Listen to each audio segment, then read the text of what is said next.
আচ্ছা, আজকে আমরা এক্সরে মেশিনের টিউব নিয়ে ক্লাস করছি, তাই না? জি। টিউবের ভিতরে যে কম্পোনেন্টগুলো থাকে সব এই যে আমরা বাইরে বের করে রাখছি, তাই না? জি। এই যে এইটা হচ্ছে এই যে অ্যানোড, এই যে অ্যানোডের এইটা রোটেট হয়, মানে এইটা ঘুরে, এইটা ঘুরে এই কয়েলের মাধ্যমে, ঠিক আছে?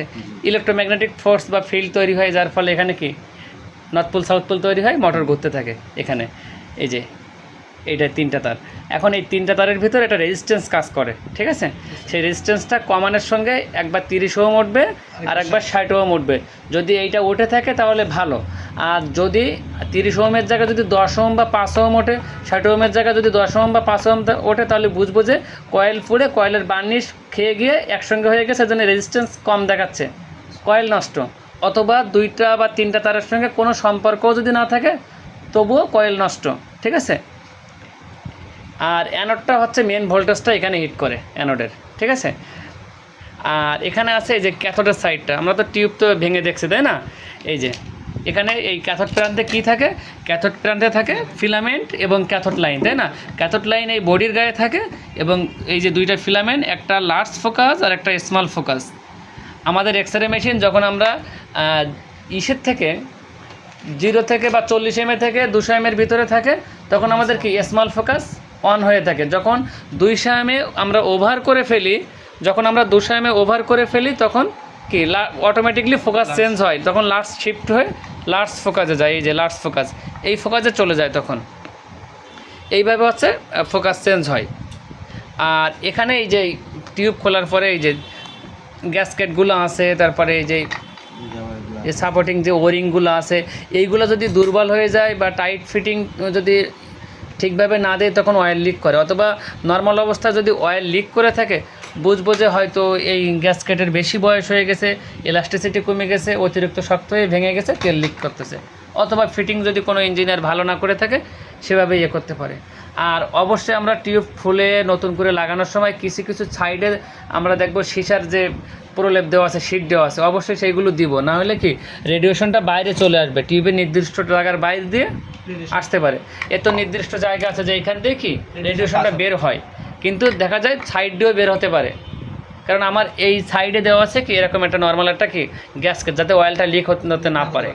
কিন্তু এরপরে আবার প্রোটেকশন আছে, তাই না? সেই প্রোটেকশনটা কি এরকম সিসার প্লেট আছে, এইটা দেওয়ার পরে আমাদের যে অ্যালুমিনিয়ামের ফিটিং আছে, সেটা ফিটিংটা করে দেব।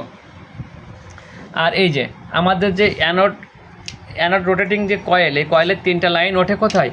এই যে পার্টটা আছে, এই পার্টের এইখান দিয়ে বের হয়, এবং এ পাশে এই যে এখান দিয়ে ওঠে S1 S2 এবং S3, অথবা 1 2 3 নামে এটা লেখা আছে। আর এখানে টিউবের ভিতরে যদি গ্যাস তৈরি হয়, সেক্ষেত্রে কি হয়, টিউব তো হচ্ছে বার্ন হতে পারে, তাই না? ব্লাস্ট হতে পারে এরকম। এই জন্য এখানে একটা সেফটি সুইচ আছে। হ্যাঁ, এখানে একটা রাবার দেওয়া আছে, সেই রাবারের ওখানে একটা পিন মতো আছে, তার সঙ্গে কি একটা সফট টাচ সুইচ লাগানো আছে, তাই না? সফট টাচে অন হয়ে যায় এটা। তো যখন প্রেসার হয়, তখন এই রিলটা অন হয়ে যায়, মানে প্রেস করলে অন হয়ে যায়।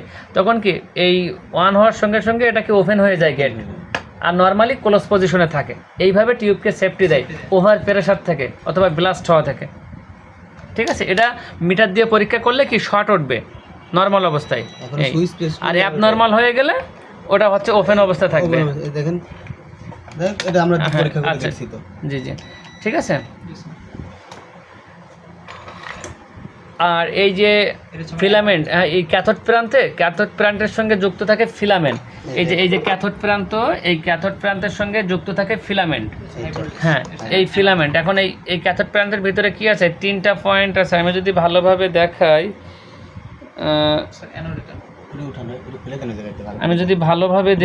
এর ভিতরে পয়েন্ট আছে, আমি দেখতে পাচ্ছি, আর লাগবে না।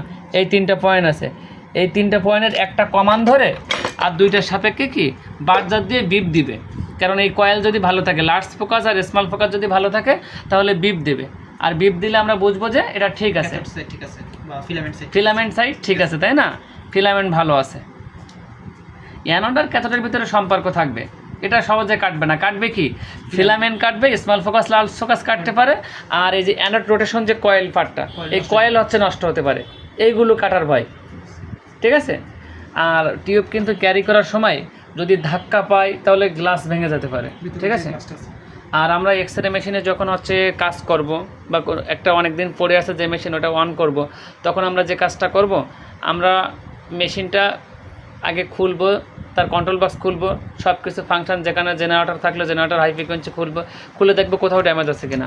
যদি ড্যামেজ থাকে সেক্ষেত্রে আমরা ড্যামেজগুলো, ফিজিক্যাল ড্যামেজগুলো সব কিছু ক্লিয়ার করব, করে মেশিনে পাওয়ার দিব, অন করব।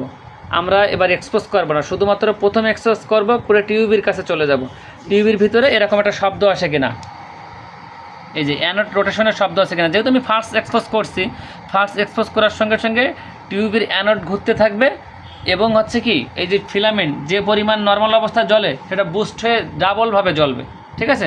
তখন বুঝবো আমার অ্যানোডও ভালো আছে, অ্যানোড রোটেট হচ্ছে, ফিলামেন্টও জ্বলতেছে, এই অবস্থা আমি এক্সপোজ করতে পারি। এখন দ্বিতীয় এক্সপোজ দিলেই অবশ্যই রেডিয়েশন বের হয়ে চলে যাবে। তো এইগুলো বেসিক্যালি খেয়াল রাখতে হয় যে আমার অ্যানোড ঘরে কিনা, ফিলামেন্ট জ্বলে কিনা, তারপরে দ্বিতীয় এক্সপোজে যাইতে হয়। অন্যথায় এক্সপোজ করলে টিউব নষ্ট হতে পারে অথবা জেনারেটর নষ্ট হতে পারে, যে কোনো জায়গায় শর্টের কারণে এগুলো নাও চলতে পারে, এগুলো খেয়াল রাখতে হবে, ঠিক আছে।